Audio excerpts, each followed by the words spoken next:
So, what if the most powerful political arguments in American history were made by people who refused to even use their own names? Today, we're going to dive into a really fascinating strategy that helped birth a nation, and believe it or not, what it can teach us about our own conversations today. It's a great question to start with, isn't it?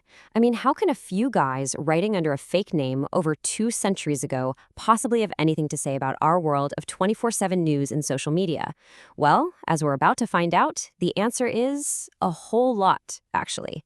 All right, to really get this, we've got to go back in time, way back. A new nation had just been formed, but its future was, well, it was totally up in the air. The U.S. Constitution had been written, but at that point, it was just a piece of paper. It still had to be ratified, and that was a huge, huge challenge. So you have this window between 1787 and 1788, and it was just this period of intense, sometimes really nasty public debate. This was not a done deal by any stretch. The country was split right down the middle. What they needed was basically a massive education campaign to convince people that this new government was the way to go. And this is where our main characters, Alexander Hamilton, James Madison, and John Jay, step onto the stage.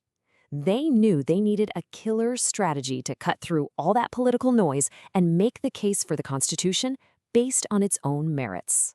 Now, here's what's so wild about their choice. These guys weren't nobodies. They were some of the most famous people in the country at the time.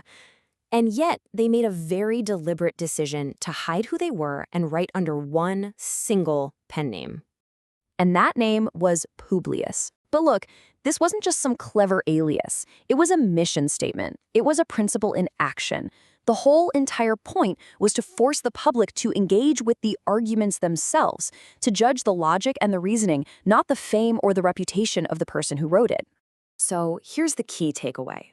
They knew that if an essay had Hamilton's name on it, his fans would automatically love it, and his enemies would automatically hate it, probably without even really reading it. By using Publius, they were trying to sidestep all of that emotional baggage and appeal directly to people's sense of reason. Okay, and this is where we pivot. This brings us right to the heart of this whole explainer. How does that approach from 1788 compare to our political world today? This slide just lays it out so clearly. You've got the Publius approach on one side. Focus on logic, the goal is reasoned agreement, and the method is all about substance. And then the source material contrasts that with what it describes as modern politics, where the focus can often be on personality and outrage, the goal becomes tribal loyalty, and the method is all about getting an emotional reaction. It's a huge shift from substance to spectacle. Now, this focus on substance isn't just a political tactic. It actually connects to a much deeper idea that was absolutely fundamental to what these authors were doing, the importance of what an author actually intended to say. And that's a totally fair question, right? Why should we care what someone meant to say centuries ago? Can't words just mean whatever we decide they mean today? Well, according to the whole philosophy behind their work, the answer to that is a very firm no. And here's the danger they saw. The source material puts it perfectly. If you ignore the author's intent, words get separated from their meaning. And when that happens, anyone, a judge, a politician, you name it, can just force their own ideas onto a text and claim that's what it meant all along. And that, right there, is a recipe for abuse of power. You know, underneath all of this was a really profound belief they had. The founders basically trusted the public. They assumed they were writing for people who were capable of using reason, people who understood that words have specific meanings and that you absolutely need context to understand anything properly. So, seeing this pretty stark difference between then and now, you might be asking, okay, great history lesson, but what are we supposed to do with this?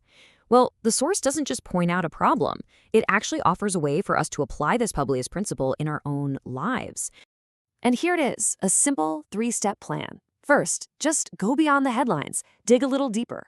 Second, pick one of the founders and really get to know their life and their work to see what principles drove them. And third, just talk to someone.